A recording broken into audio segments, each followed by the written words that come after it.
Donc je vous ai gardé mon petit préféré. Noir et blanc, d'où la tenue. Voilà. C'est mon petit préféré, je vous le cache pas.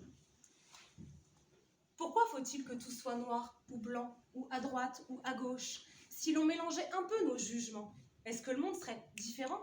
Si l'on pouvait vider la haine de nos poches, sans penser à ce que l'un va dire, à ce que l'autre fera, agir, sans crainte de subir, est-ce que ce monde changera? Réussir quand même à vivre pour soi, dans cet équilibre d'échange.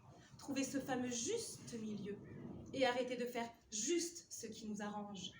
Plaire, aimer, mentir, pour se sentir mieux.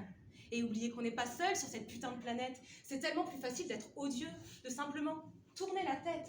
Face à ce monde qui crie sa douleur, nous servons nos intérêts, nos profits, faisant abstraction des autres, de leur vie, racontant un peu trop la nôtre, toujours en notre faveur. Sur différents réseaux, on pose la bouche en cœur, la bouche en avant, pendant que d'autres pleurent, meurent, la bouche en criant.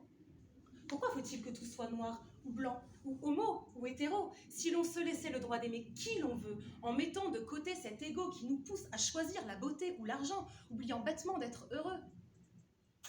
Paraître est devenu si important.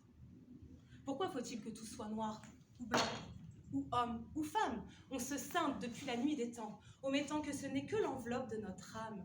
On se séduit par du paraître, et on en oublie d'être. Être ce que l'on est vraiment, ce que traduit notre moi profond. Mais cette société ultra médiatisée nous corrompt, ne voyant plus l'essentiel d'une personne. On se déguise pour cacher cette peur de ne pas être aimé pour ce que nous sommes. Des êtres humains, munis de nombreux défauts, de fragilités, blessures et de sauts d'humeur. Alors on se change, on devient faux. On se perd dans un personnage pour plaire aux autres, au monde et même plus à soi. Et malgré tout, on croit, on espère pouvoir être heureux en ayant fait ce choix. Du clivage avec soi-même pour que ces autres nous aiment. Quelle erreur d'oublier l'essence de notre âme. Le paraître est devenu si important, qu'il soit noir ou blanc, ou homme ou femme. Il l'emporte encore beaucoup trop souvent et fait des gens malheureux. Le paraître gâche l'essence de notre âme. Il nous empêchera d'être heureux. Être et non paraître. Être sans faux semblants, sans mensonge. Être tout simplement l'homme ou la femme, noir ou blanc, sans que ce paraître nous ronge. Être fier de vouloir juste s'aimer, sans vouloir se changer. Mais pour ça, faudrait déjà se trouver.